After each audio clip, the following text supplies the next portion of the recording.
ফোনে অর্ডার দিবে, ঠিক কিনা? শুধু ফোনে অর্ডার দেয়, কিন্তু ঈশ্বরের নিজে কাজ করতেছেন। বিশ্বনবীর পিঠটা পেটের সাথে, পেটটা পিঠের সাথে লেগে গেছে, পেটে কোনো খাবার নাই। চিন্তা করলেন নবীজিকে দাওয়াত দেওয়া যায় কিভাবে? আমার ঘরে কি আছে আমি দৌড় দিয়ে যাই। বাড়িতে যখন গেলেন গিয়ে বিবিকে জিজ্ঞাসা করলেন, ও বিবি, আমার বাড়িতে কি কোন খাবার আছে? বিবি বলল, বাড়িতে যেমন খাবার হবে 2-4টা রুটি হবে এমন পরিমাণ গম, এমন পরিমাণ গম আমাদের কাছে আছে। কেন কেন আপনি এই কথা বলতেছেন? আমি দেখলাম বিশ্বনবীকে তার পেটটা পেটের সাথে লেগে গেছে, মাটি খনন করতেছে সে নিজে। শুধু অর্ডার দিলেই হলো, আমরা 2000 সাহাবী ছিলাম, আমরা এই কাজ করতাম, নবীজির কাজ করা দরকার ছিল না। কিন্তু বিশ্বনবীর আদর্শ হলো আমি যখন না করবো আমার সাহাবীদেরকে আমি অর্ডার দিতে পারি না। বলেন ঠিক কিনা? নিজে আগে করে দেখা দেন। এমন আর একটি ঘটনা উল্লেখ রয়েছে, দেখেন বিশ্বনবী সাল্লাল্লাহু আলাইহি ওয়াসাল্লাম যখন হুদায়বিয়ার সন্ধি যখন হজ করতে আসলেন, বিদায় হজ করতে আসার পরে এভাবে মুশরিকেরা কিছু নিয়ম নীতি দিয়ে গেল, তোমরা এবছর হজ করতে পারবে না, ফিরে যাবে, আগামী বছর তোমরা হজ করবে। শর্ত সাপেক্ষে কিছু নীতিমালা দিয়ে দিল। বিশ্বনবী সাল্লাল্লাহু আলাইহি ওয়াসাল্লাম মেনে নিলেন, কিন্তু তার সাহাবীরা কিছু মানতে রাজি না। ওমর রাদিয়াল্লাহু আনহু মানতে রাজি না। না, আমি মানব না, আমরা এবছরে হজ করবো। প্রয়োজনে তাদের সাথে যুদ্ধ করে হলেও হজ করবো। নবীজি বললেন, না, চলো আমরা ফিরে যাই, চলো আমরা ফিরে যাই। নবীজির কথা কেউ শুনলেন না। তখন বিশ্বনবী অর্ডার করলেন, তোমরা যাও দেশে করেছ, তোমাদের মাথার চুলগুলো মুন্ডন করে ফেলো, মাথার চুলগুলো মেরে করে ফেলো, যে জন্তুগুলো তোমরা নিয়ে এসেছো সবাই করো। একজন সাহাবীও করতে রাজি না, যেভাবে বসে আছে দাঁড়িয়ে আছে ওভাবে আছে, একজন নবীজির কথা মানতেছে না। নবীজি সাল্লাল্লাহু আলাইহি ওয়াসাল্লাম চিন্তায় পড়ে গেলেন। যাওয়ার পরে ঘরে ঢুকলেন, ছানিয়ার মধ্যে তাম্বুর মধ্যে ঢুকলেন। ঢোকার পরে বিশ্বনবী সাল্লাল্লাহু আলাইহি ওয়াসাল্লাম তার স্ত্রীর সাথে পরামর্শ করলেন। কিছু কিছু সময় স্ত্রীর সাথেও পরামর্শ করার দরকার আছে, বিশ্বনবীর এই ঘটনাটা প্রমাণ করে। স্ত্রীকে গিয়ে বললেন, আমি তো খুব ক্রাইসিসের মধ্যে আছি, খুব সমস্যার মধ্যে আছি। স্ত্রী বলছে, কি ব্যাপার, কিসের কারণে? নবীজি সাল্লাল্লাহু আলাইহি ওয়াসাল্লাম বলেন, আমি সাহাবীদেরকে অর্ডার করলাম, নির্দেশ দিলাম, তোমরা মাথার চুলকে মুন্ডিয়ে ফেলো, যেগুলো পশু নিয়ে আসো জবাই করো। নবীজি সাল্লাল্লাহু আলাইহি ওয়াসাল্লাম এই কথাগুলো তার স্ত্রীর সাথে বলতেছেন। স্ত্রীদের, মহিলাদের, মা বোনদের কিছু উপস্থিত বুদ্ধি আছে যেগুলো পুরুষের মাথায় আসে না সহজে। উপস্থিত বুদ্ধি ভালো। এই স্ত্রীর পরামর্শ দিয়ে আপনি চান আপনার চুল যে দাড়ি কাটে, আপনি ওই সাহাবীকে দাঁড় দিয়ে আপনার মাথার চুলগুলোকে মুন্ডন করে ফেলেন, আপনি আপনার দুম্বাগুলো জবাই করে দেন, উটগুলো জবাই করে দেন। দেখবেন আপনার সাহাবা এসে আমরা আপনার সুন্নতকে অনুসরণ করার জন্য আমল করতে থাকবে। আর সুবহানাল্লাহ। নবী সাল্লাল্লাহু আলাইহি ওয়াসাল্লাম সেই কাজটি করলেন। শুধু অর্ডার দিলেন, কথা শুনলেন, নিজে করা শুরু করলেন। বাইরে গিয়ে ডাক দিয়ে নাবিদকে বললেন, আমার চুলটা কামায় দাও, আমি দুম্বাগুলো জবাই করব। এই দৃশ্যগুলো দেখে সাহাবায়ে কেরামরা সবাই চুল কাটতে থাকলো, চুল কামাতে থাকলো, তাদের দুম্বাগুলো জবাই করতে থাকলো। বিশ্বনবী খালি অর্ডারই দিতেন না, নিজে করে দেখাতেন, যেটাই মনে করো। চিন্তা করলো, নবীজির পিঠ পেটের সাথে লেগে গেছে, নবীজিকে আমি দাওয়াত করবো, ও বিবি তুমি কিছু খাবার রেডি করো, যা আছে ঘরে তাই কিন্তু রুটি বানাও। বিবি বলছে, তাহলে তুমি দুম্বাটা, ছোট দুম্বা আছে জবাই করে দাও। বিশ্বনবীর জন্য দুম্বা দিয়া, দুম্বার গোশত দিয়া রুটি আমি রেডি করে তুমি তাকে দাওয়াত দিবা। কিন্তু খবরদার নবীজিকে শুধু একাকে দাওয়াত দিবা, অন্য কাউকে দাওয়াত দিবে না, কারণ আমাদের যে খাবারগুলো আছে নবীজির একাই হবে না।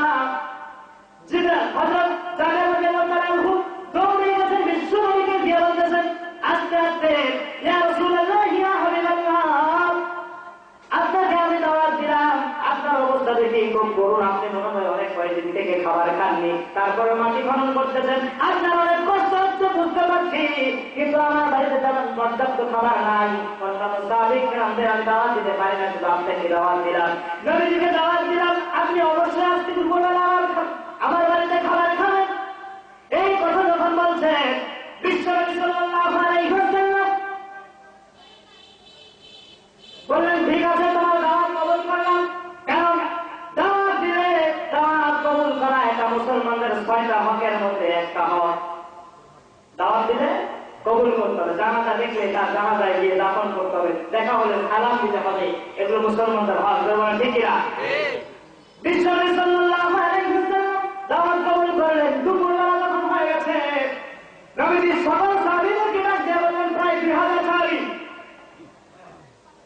সকলকে ডাক দিয়ে বললেন, ও সাহাবায়ে-কেরাম, তোমরা শুনে রাখো, সাহাবীরা আমাদেরকে দাওয়াত দিয়েছে, দুপুরের খাবার সাহাবীদের বাড়িতে আমরা খাবো। আরো আসতে বলো সুবহানাল্লাহ, জিন্দাবাদ সুবহানাল্লাহ। রাসূলের এই সংবাদে সাহাবায়ে-কেরাম অত্যন্ত খুশি, কারণ এত পরিমাণে ক্লান্ত হয়ে গেছে, এত পরিমাণে ক্ষুধা। কারণ ক্ষুধা দিয়ে পরীক্ষা করবে কে? আল্লাহ পাক ক্ষুধা দিয়ে পরীক্ষা করতেছে। দেখেন, বিশ্বনবী সাল্লাল্লাহু আলাইহি ওয়াসাল্লাম সাহাবায়ে-কেরামদের নিয়ে সাহাবাদের বাড়ির দিকে রওনা হলেন। সাহাবায়ে দেখে আশ্চর্য হয়ে গেলেন, ঘটনা কি? আমি দাওয়াত দিলাম শুধু নবীজিকে, আর এখন সব সাহাবী নিয়ে চলে আসছে আমার বাড়িতে, আমার আজকে মান সম্মান সব শেষ, আর আজকে বেইজ্জতি হয়ে যাব। চিন্তায় পড়ে গেলেন। বিবিকে বললেন, ঘটনা তো এরকম হয়ে গেছে। বিশ্বনবী সাল্লাল্লাহু আলাইহি ওয়াসাল্লাম বুঝতে পারলেন, ওই যাবেন তুমি এদিকে আসো। যাবেন বলতেছে, ইয়া রাসূলুল্লাহ, ইয়া হাবিবাল্লাহ। কি বলেন? নবীজি বলতেছে, তুমি টেনশনে পড়ে গেছো, চিন্তায় পড়ে গেছো, আমি বুঝতে পেরেছি, কিন্তু তুমি যে রুটিগুলো বানাচ্ছে তোমার স্ত্রী, তুমি তাদেরকে তাকে রুটি বানাতেই বলো, বানাতেই বলো, আকার ব্যবস্থা করে দিবেন আল্লাহ। ব্যবস্থা করতে পারে কি পারে না? আকার ব্যবস্থা করে দিবেন আল্লাহ। যাবেন আমার স্ত্রীকে গিয়ে বলো, তুমি রুটি বানাতেই খাবো, ব্যবস্থা করে দিবেন আল্লাহ। ওই ছোট্ট একটা দুম্বার গোস্ত বিশ্বনবী সাল্লাল্লাহু আলাইহি ওয়াসাল্লাম প্রায় 2000 সাহাবীদেরকে সকলকে নিয়ে একসাথে বসে যখন খাবারগুলো খেলেন, ঘুমাচ্ছে, যে আমি দেখলাম যে খাবারগুলো আমি বিশ্বনবীর কাছে খাবারের জন্য দিয়েছিলাম, যতটুকু দিয়েছিলাম, তারা সকলে খাওয়ার পরে আমার হাড়িতে ততটুকুই খাবার ছিল। এটা বিশ্বনবীর মুজিজা, বলেন সুবহানাল্লাহ। বিশ্বনবীর মুজিজা ক্ষুধা দিয়ে প্রমাণ করতেছে সাহাবায়ে-কেরাম এত ক্ষুধা ছিল, তারপরেও একজন সাহাবী সুদের কাছে যায় নাই। দিয়েছে নাকি? এরা আল্লাহ কষ্ট ছিল না, সুখে ছিল, তারপরে সুদের কাছে গিয়েছে। আপনি বললেন, হুজুর আপনারা বয়ান করেন, সুদের কাছে যায় না, টাকা ধার চাইলে তো দিতে পারেন না। কথা আপনার ঠিক আছে। বিশ্বনবী অনেক সাহাবী-কেরামদেরকে কিয়ামতের ময়দানে আপনার কাছে বেলালকে দান করিয়ে দিলে, ও ডিজিটাল যুগের মানুষ, তুমি টাকায় রাখো বেলালের দিকে। তুমি যে হুজুর দিয়ে সুদের কাছে গিয়েছিলে, এই বেলাল পারত সেই হুজুর দিয়ে সুদের কাছে যেতে পারত কিনা? অন্যান্য দুর্বল সাহাবীরা পারত। তার ভাড়া একটা ঘটনা রয়েছে, কত কষ্ট করার পরেও বাড়িতে খাবার নাই, মেহমান পাঠিয়ে বিশ্বনবী নবীজি সাহাবায়ে-কেরামদেরকে বললেন, আমার কাছে একজন লোক এসেছে, তাকে খাওয়ানোর জন্য, মেহমানদারি করার জন্য কে আসো? সকল সাহাবীদের মধ্যে তালহা রাদিয়াল্লাহু তাআলা দাঁড়িয়ে গেলেন। তালহা রাদিয়াল্লাহু তাআলা দাঁড়িয়ে গেলেন, ইয়া রাসূলুল্লাহ, আপনার মেহমানদারি করব। নিয়ে গেলেন মাতৃভবন, যে বলতেছেন, আমাকে একজন মেহমান পাঠিয়েছে বিশ্বনবী সাল্লাল্লাহু আলাইহি ওয়াসাল্লাম। ও বিবি, বাড়িতে কোনো খাবার আছে? বলতো, খাবার আছে, সন্তানদের জন্য আমি রেখে দিয়েছিলাম। তালহা রাদিয়াল্লাহু তাআলা বললেন, ও বিবি, তুমি এই খাবারগুলো, আমি জানি সন্তান তোমার ভালোবাসার জিনিস, আমারও ভালোবাসার জিনিস, মহাব্বতের জিনিস, তারা যদি না খায় সর্বোচ্চ কান্দে কান্দে ঘুমিয়ে যাবে, কিন্তু মরে যাবে না। আমি দেখলাম বিশ্বনবী আমার একজন সাহাবীকে আমার কাছে পাঠিয়েছে, আমার মনে হয় অনেক কয়েকদিন থেকে না খাওয়া, সে যদি না খায় হয়তো মারাও যেতে পারে। তুমি সন্তানদেরকে ঘুম পাড়িয়ে দাও, আর যে খাবারগুলো আছে ওগুলো আমাদের মেহমানকে খাবার খেতে দাও। স্ত্রী সন্তানকে ঘুম পাড়িয়ে দিল, তার খাবার নিয়ে আসলো।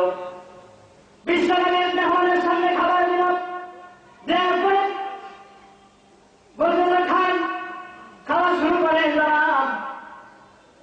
আমাদের একটা নিয়ম ছিল যে যদি কোনো বাড়িতে যেত তাহলে যে বাড়ির মেজবান সে আগে খাওয়া শুরু করবে, তারপরে মেহমানরা খাবে। বলছে আপনি আগে শুরু করেন। বলছে না আমি খাবো না, আপনি খান, আমরা পরে খেয়ে দিব।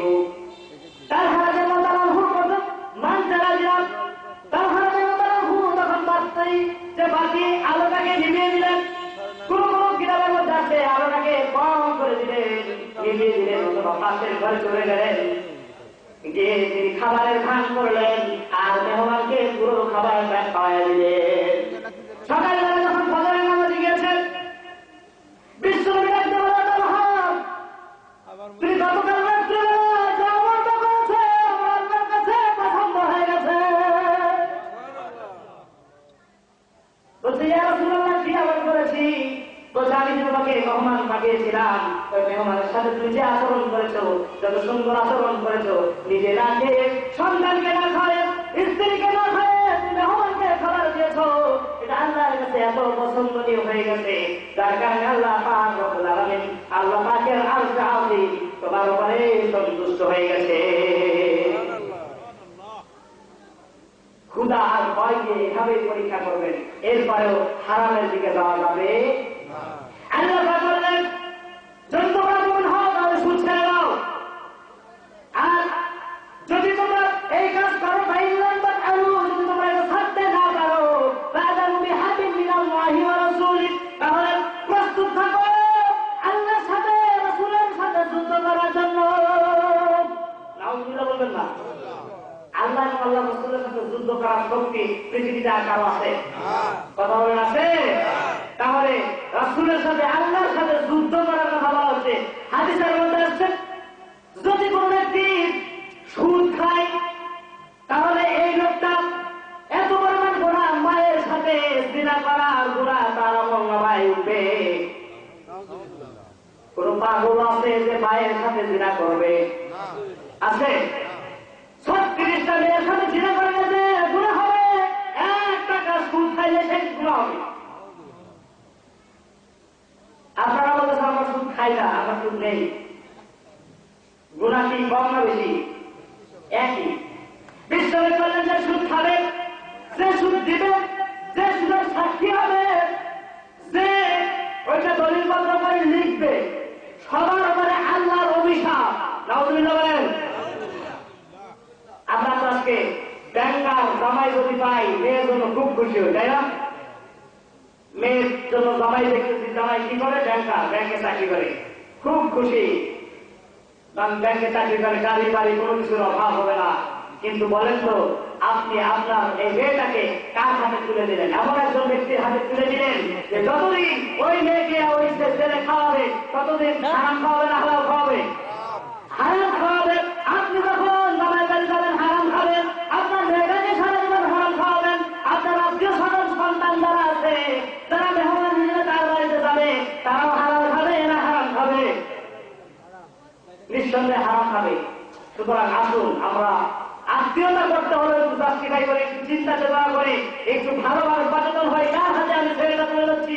ছেলেটা যদি নম্র ভদ্র হয়, ভালো হয়, আদর্শ যদি ভালো হয়, চরিত্র যদি হয়, সে আল্লাহর পথে থেকেও যদি হালাল ইনকাম কমেও যদি তাকে জীবিকা নির্বাহ করতে পারে, এটাই আপনার জন্য দুনিয়া এবং আখিরাতে কল্যাণ। বলেন ঠিক কিনা? আল্লাহ বলেন যদি তোমরা এই কাজ করো তাহলে আল্লাহ রাসূলের সাথে যুদ্ধে লিপ্ত হয়ে যাও, প্রস্তুত হয়ে যাও। আর যদি তোমরা তওবা করো, অতীতকে নিয়ে যদি তোমরা তওবা করো, এখন থেকে আর আমি করবো না, তওবার বৈশিষ্ট্য 3টা। একটা হচ্ছে যে অনুতপ্ত হওয়া, আল্লাহ আমি ভুল করেছি, আমাকে মাফ করে দাও। আর আরেকটা হচ্ছে যে আর ভবিষ্যতে এই কাজ আমি করবো না, এটা গুনার কাজ, আল্লাহ তুমি তওবা করেছি, কবুল করো, মাফ করো, ক্ষমা করে দাও। এভাবে যদি আমরা চিন্তা করে তওবা করা যায় তাহলে কবুল করতে পারে কে? আল্লাহ। বলেন কে? আল্লাহ। সুতরাং আসুন, অসংখ্য কুফল আছে। যদি আপনারা এখন অধিকাংশ ইন্টারনেটের যুগ, ফেসবুকের যুগ, যুবক ভাইরা ফেসবুক ইন্টারনেটে সারাদিন খালি ফেসবুকে ভাষাভুষি করে, আর ফেসবুকের প্রোফাইল গুলো এত সুন্দর করে সাজানো, আপনার ইচ্ছা করবে অটোমেটিক একটু শান্তি দেখি তাদের যুবক ভাইয়েরা তো ঘন্টার পর ঘন্টা ফেসবুকে চলে যায়, তারা ভালো পোস্ট করো, ভালো কিছু শেয়ার করো, আর আইডি গুলোর নামও এমন দেয় যে প্রচন্ড বাতাসে লুঙ্গি আকাশে আইডির নাম। বিশ্বাস হয়? আইডির নাম দেখি প্রচন্ড বাতাসে লুঙ্গি আকাশে করোনা লিখে আছে। আবার আইডির নাম দিয়েছে তুই 2 মিনিট দ্বারা তুই 1 মিনিট অপেক্ষা কর, আমি 2 মিনিটের মধ্যে আসবি। যুবক আকর্ষিত হবে না কেন? ও যদি 1 মিনিট দাঁড়ায়, 2 মিনিট গেলে 2 মিনিট যদি 1 মিনিট পরে যায় তাহলে কেউ পাবে? এত আকর্ষণীয় জিনিস দিয়ে যে মিডিয়াগুলো ব্যবহার করছে, মুসলমানদেরকে ধ্বংস করে দিচ্ছে, এই যুবকদের ঘন্টার পর ঘন্টা সময় নষ্ট করে দিচ্ছে এই ফেসবুকে। আমি বলবো তোমরা ভালো ভালো পোস্ট করো, ভালো ভালো ইসলামের কল্যাণ কর, কোরআন হাদিসের পোস্ট গুলো করো, কোরআন হাদিস ভিডিও করো, ভিডিওগুলো শেয়ার করো। এর মাধ্যমে তোমার আমল নামাই যদি মানুষ দেখে সওয়াব অর্জন করে, যদি মানুষ দেখে আমল করে, এজন্য তোমার সওয়াব হবে, গুনাহ হবে না। আমরা আমাদের যুবকদেরকে আল্লাহ পাক রব্বুল আলামিন কোরআনের জন্য কবুল করেন, বলেন আমিন। আমি বলতেছিলাম সন্তানদেরকে মাদ্রাসা করার একটি হবে, তার মধ্যে 7 নম্বর একটি করবে না, 8 নম্বর একটা অনুমতি ছাড়া বিয়ে করবে না। এখন যুবকের বাবা মার অনুমতি লাগে না, বন্ধু বান্ধবের মাধ্যমে বিভিন্ন জায়গায় গিয়ে বিয়ে করে ফেলে। আসলে ভাই, আমার এক বন্ধু 2012 সালে বিয়ে করেছে, 6 বছর বাবা মাকে দাঁড়ায়নি পরিচিত, 6 বছর বাবা মাকে দাঁড়ায়নি। 2018 সালে গিয়ে বলছে অমুক জায়গায় একটা মেয়ে দেখেছি, দেখেন আপনার ওদের পছন্দ হয় কিনা। বাপ মা গিয়েছে দেখে বলছে না পছন্দ হয় না, বলছে যে পছন্দ হোক আর না হোক 2012 সালে আমরা বিয়ে করেছি, এখন উঠাই নিয়ে আসার ব্যবস্থা করেন। কত ডিজিটাল যুগের মানুষ আগে গেছে। এই যুবকরা এখন মা বাবার অনুমতি ছাড়াই কি করে বিয়ে করে। যদি সন্তান মাদ্রাসায় পড়ান, আলেম যদি হয়, হাফেজ যদি হয়, কারি যদি হয়, ওই সন্তান কখনো তার অনুমতি ছাড়া বিয়ে করতে যাবে না। চিন্তা ঠিক না? আল্লাহ পাক রব্বুল আলামিন তাদের উপরে আল্লাহ রহমত ছেড়ে দিবেন। 8 নম্বর গেল, 9 নম্বর আপনাকে বৃদ্ধাশ্রমে পাঠানো। বেশিরভাগ ডিজিটাল যুগের মানুষেরা এমপি, প্রেসিডেন্ট, বড় বড় ধনী লোকের বাবাকে মাকে বৃদ্ধাশ্রমে, আপনি বৃদ্ধাশ্রমে করলেন, দেখেন সবচেয়ে বড় বড় ধনী দুলালি দুলাল এই সন্তানগুলোর বাবা মাই কোথায় আছে? বৃদ্ধাশ্রমে। কিন্তু একজন আলেমের বাবা, একজন আলেমের মা কখনো বৃদ্ধাশ্রমে আপনি পাবেন না, আমি গ্যারান্টি দিলে আপনার বুঝে দেখেন। আসুন, 10 নম্বর সন্তান নাস্তিক হবে না, 11 নম্বর অন্যায়ভাবে কাউকে হত্যা করবে না, 12 নম্বর মুরতাদ হবে না, ইসলাম থেকে চলে যাবে না, খারিজ হয়ে যাবে না, 13 নম্বর ধর্ষণকারী হবে না। এই পর্যন্ত আল্লাহ রাব্বুল আলামিন যে সকল আলেম রেখেছেন যারা হককারী আলেম এবং লোক ধর্ষণ করেন, যেসব কুলাঙ্গার আছে এদের মিডিয়ায় এসেছে, এই কুলাঙ্গাররা তাদের ছাত্রীদেরকে ধর্ষণ করে আলেমদের দুর্নাম করেছে। ধরবেন ঠিক কিনা? এটা শাস্তি আল্লাহ পাক দিয়েছে কি দেয়নি? দিয়েছে। এটা আলেম নামের কলঙ্ক। এদেরকে শয়তানকে হার মানিয়েছে এরা। আল্লাহ পাক রব্বুল আলামিন 14 নম্বর যে কাজটা করবেন, কোন পতিতালয় বা হোটেলে রাত কাটাবে না। কোন আলেম দেখেছেন হোটেলে পতিতালয় রাত কাটায়? এরকম ঘটনা আপনারা দেখেছেন? নেই। তারপরে দেখবেন 15 নম্বর নামাজ ছাড়বে না। 16 নম্বর সন্তানের জন্য আপনাকে অপমানিত হতে হবে না। সন্তানের জন্য আপনার সম্মান দিন দিন বাড়বে।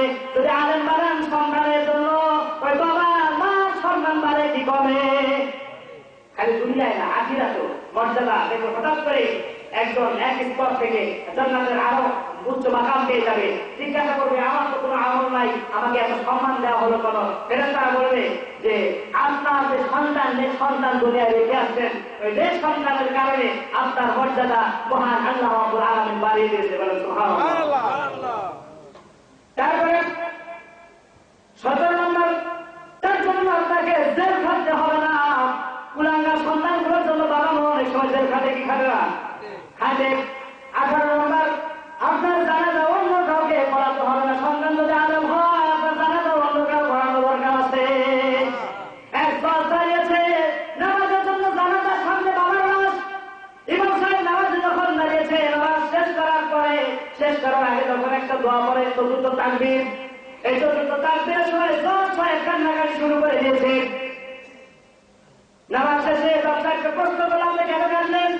ঠিক আছে, আপনি কান্নাকাটি করলেন, বাবা মৃত্যুর কথা মনে হয় আপনার মনে পড়ে গেছে। জজ বলতেছে, না না না না, আমি সারা জীবন মানুষের বিচার করেছি, মানুষকে রায় দিয়েছি, কিন্তু আজকে বাবার জানাজায় আমি দাঁড়িয়েছি, কিন্তু এই বাবার জন্য আমি কি দোয়া করবো? আমি দাঁড়াই, আমার মুখে ওই দোয়া আসে না, আমি এই দোয়াটাও করতে পারি না। তাহলে এরকম পদে পড়াই কিনা? কিন্তু যদি আপনার সন্তান আলেম হয়, জানাজায় যদি দাঁড়িয়ে বাবার জন্য দোয়া করে, মায়ের জন্য দোয়া করে, আল্লাহ পাক রব্বুল আলামিন ওই আলেমের সম্মানে, ওই এলেমের সম্মানে আল্লাহ পাক বাবা মাকে ক্ষমা করে দিতে পারেন কি পারেন না? আল্লাহ পাক লজ্জিত হয়ে যাবেন। আলেম যখন আল্লাহর কাছে কান্নাকাটি করে দোয়া করবে, আল্লাহ আমার বাবাকে আমার মাকে তুমি মাফ করে দাও, ক্ষমা করে দাও, অবশ্যই অবশ্যই আল্লাহ রাব্বুল আলামিন ওই এলেমের ইজ্জতে তাদেরকে ক্ষমা করে দিবে। আর আলেমদেরকে শাস্তিও আল্লাহ পাক রব্বুল আলামিন সাধারণ জনগণের মাঝে দিবেন না, আলেমদেরকে শাস্তি দিবেন পর্দার অন্তরালে। আলেমদেরকে বলবেন, তোমরা সাইড দাও, তোমাদের ছোটখাটো কিছু দোষ আছে, এগুলো আমি আল্লাহ জানি, মানুষ যেমন জানে না, তাদের কাছে আমি গোপনে রাখবো। বলেন সুবহানাল্লাহ। এই জন্য আলেমদের সমালোচনা করবেন না, আলেমদের সমালোচনা করে নিজের কপালটাকে নষ্ট করতে যাবেন না, আলেমের সাথে বিরুদ্ধাচরণ করে নিজের কপালটাকে নষ্ট করতে যাবেন না, ইমাম সাহেবের পিছনে রাখতে যাবেন না। আপনার চাইতে যদি ভালো না হয় তো ওই লোক তারা সমাজের ইমামতি করতে পারতো না, আপনারা নিজেরা রাখবেন না, যেটা আপনার খারাপ। সুতরাং বুঝতে হবে, আপনার ভালো লোক আপনার আপনার কাছে ইমামতি করে, সুতরাং তাদের পিছিয়ে লেগে আপনি আপনার জীবনটা নষ্ট করে দিয়েন না। 19 নম্বর সন্তানের ওসিলায় জান্নাতে যেতে পারবেন। 20 নম্বর আপনাকে জাহান্নাম থেকে মুক্তি লাভ করবেন। 21 নম্বর আপনার সম্মান বৃদ্ধি করবে। 22 নম্বর সন্তান আপনাকে বৃদ্ধ বয়সে দেখাশোনা করবে। শুধু এতটুকু নয়, 23 নম্বর আপনার মৃত্যুর পর আপনার জন্য দোয়া করবে কে? নেক সন্তান দোয়া করবে কি করবে না? আমরা যেখানে দোয়া করি, যার জন্য দোয়া করি, বাপ্পার জন্য কি বাপ দিয়ে দোয়া করি না? বাপ্পার জন্য করি, বাপ্পার জন্য করি। আমরা যেখানে যাই বাবার জন্য দোয়া অটোমেটিক করি, এটা আমাদের স্বভাব, আল্লাহ পাক শিখিয়ে দিয়েছেন। রব্বির হামহুমা কামা রাব্বায়ানি সগীরা, এই দোয়া সবসময় আমরা করবো ইনশাআল্লাহ। 24 নম্বর আপনার জন্য দান সৎকার করবেন। 25 নম্বর অল্পে দুষ্ট থাকবে মাদ্রাসার ছাত্ররা, আলেমরা কিন্তু অল্পে দুষ্ট থাকে। দেখেন একজন মসজিদের ইমাম সাহেবের বেতন 2500 3000 দিয়ে সংসার করবে, তারাকে চালানোর মালিক আল্লাহ। ওই হালাল রিজিকে বরকত দেয় কে? সবচেয়ে বেশি আলেমরা কম টাকায় সবচেয়ে এখন ইমামতি করে, এর চাইতে কম টাকা চাকরি আর কিছু নাই, আছে নাই, কিন্তু বরকত দেয় কি? এত অল্প দুষ্টে থাকে তারা, বড় হয়ে যায়। 25 26 নম্বর হালাল রিজিক খাওয়াবে আপনাকে, যতটুকু আপনাকে খাওয়াবে এই আলেম সন্তান চাইবে আপনাদেরকে হালাল খাবার খাওয়াতে। কিন্তু যারা অন্যান্য জায়গায় চাকরি করে তারা কি হালাল খাওয়াবে না হারাম খাওয়াবে? জামাই দেখার আগেই চিন্তা করি, জামাই উপরি ইনকাম আপনার ইনকাম, উপরি ইনকাম, উপরি ইনকাম কি বৈধ না অবৈধ? জনগণ কি আর মাসিবাই মোর্তা শিক্ষিরা ঘুমাবেন না। বিশ্বনবী বললেন যে সুদ ঘুষ গ্রহণ করবে, যে দিবে উভয় জাহান্নামী। নাউযুবিল্লাহ বলবেন না? উভয় জাহান্নামী, রেহাই পাবে না কেউ। এই জন্য এই কাজ থেকে আমরা সতর্ক থাকি। 27 নম্বর ইসলামী সমাজ গঠনে তার ভূমিকা থাকে। আমি মা বন্ধের উদ্দেশ্য বলতেছিলাম, কথাগুলো বলে শেষ করে দিলাম, আর সময় অনেকটাই কমে আসছে। অল্প সময়ের মধ্যে আমি কথাগুলো বলবো, মা বন্ধের উদ্দেশ্যে আমি কথাগুলো বলতেছিলাম। ও মায়েরা বোনেরা, আপনাদের 4টা আমলের জন্য জান্নাত আপনাদের জন্য অবধারিত। যদি আপনারা 4টা আমল করেন, কয়টা? 4টা আমল করে তাদের জন্য আল্লাহ পাক রব্বুল আলামিন জান্নাত 8টা দরজা, যে কোনো দরজা দিয়ে প্রবেশ করতে পারবে। সুবহানাল্লাহ। প্রথম নম্বর হয় বিশ্বনবী বলেন, ইদা সালাতা মা'আদু খামসাহা, 5 ওয়াক্ত নামাজ যত সময় আদায় করবেন, নামাজের প্রতি গাফিলতা করবেন না, অবহেলা করবেন না। মায়ের আমার, বোনের আমার, ভালো করে লক্ষ্য করেন। 2 নম্বর হচ্ছে ওয়াসালাত শাহরাহা, রমজান মাসে রোজা রাখবেন। 3 নম্বর হাফিজাত ফারজাহা, লজ্জাস্থানের হেফাজত করবেন। 3.5 হাত বডির হেফাজত করবেন। 3.5 হাত বডি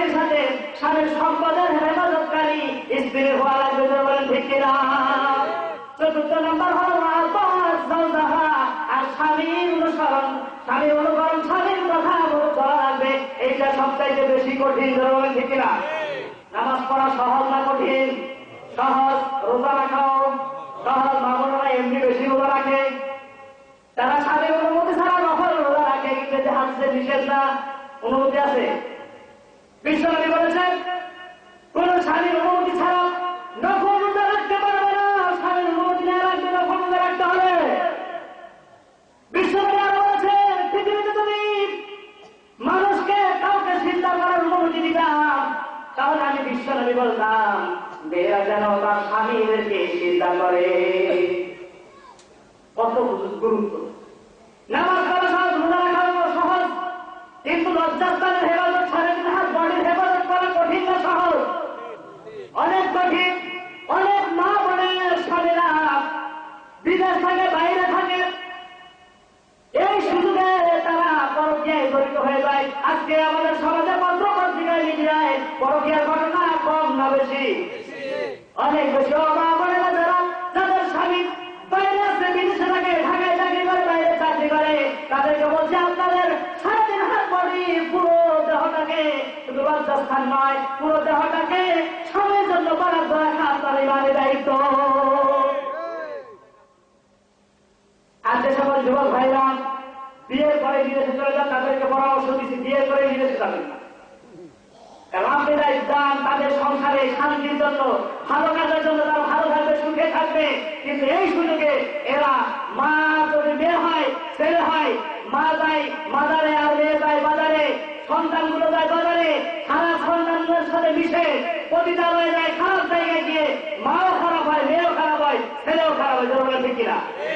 এই জন্য যারা বিয়ে করেছেন তারা বিদেশ যাবেন না। আর যদি বিদেশ যাওয়ার দরকার হয়, আর আপনাদের পরামর্শ দিল বিয়ের আগেই গিয়ে 10 বছর বিদেশ করেন, ইনকাম করে দিয়ে আসেন টাকা নিয়ে এসে তারপরে আপনি ছেলে বিয়ে শাদী করে সংসার করেন।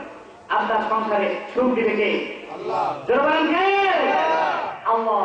মা বোনদেরকে বলছি এই সম্পদগুলো আপনার স্বামীর হক, কখনো নষ্ট করবে না। যুবতী যারা বলে রয়েছে তোমাদেরকে উদ্দেশ্য করে বলি, আজকে বর্তমান যুগে বেশিরভাগ তালাকের ঘটনাগুলো কেন ঘটতেছে?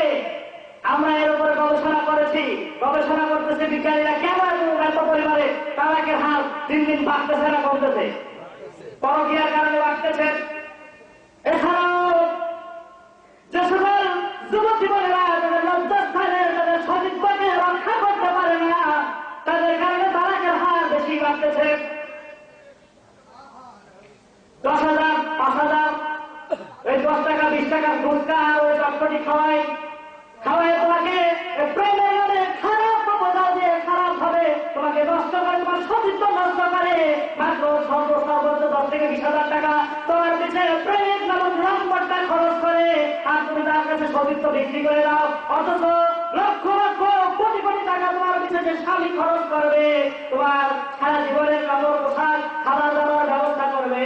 তুমি ওই স্বামীকে ধোঁকা দিয়ে সুন্দর একটা লাল শাড়ি পরে সুন্দর ভাবে বাসর করে বসে থাকলে, তোমার সতীত্ব নষ্ট করে এসে স্বামীর জন্য বসে থাকলে তোমার ইমানের দায়িত্ব শেষ মেজার বলে ঠিক কিনা? 10,000, 5,000 পেছনে খরচ করে, প্রেমিকের পিছনে খরচ করে সব সতীত্ব তুমি দিয়ে দাও। আর লক্ষ লক্ষ টাকা যে খরচ করবে যে স্বামী, তাকে তুমি সতীত্ব দিতে পারো না, তাকে তুমি ইনটেক তোমার মার্জিন থাকে না। তখন এই বর্তমান যুগে বেশিরভাগ তালাকের ঘটনাগুলো ঘটতেছে এইগুলো কারণে।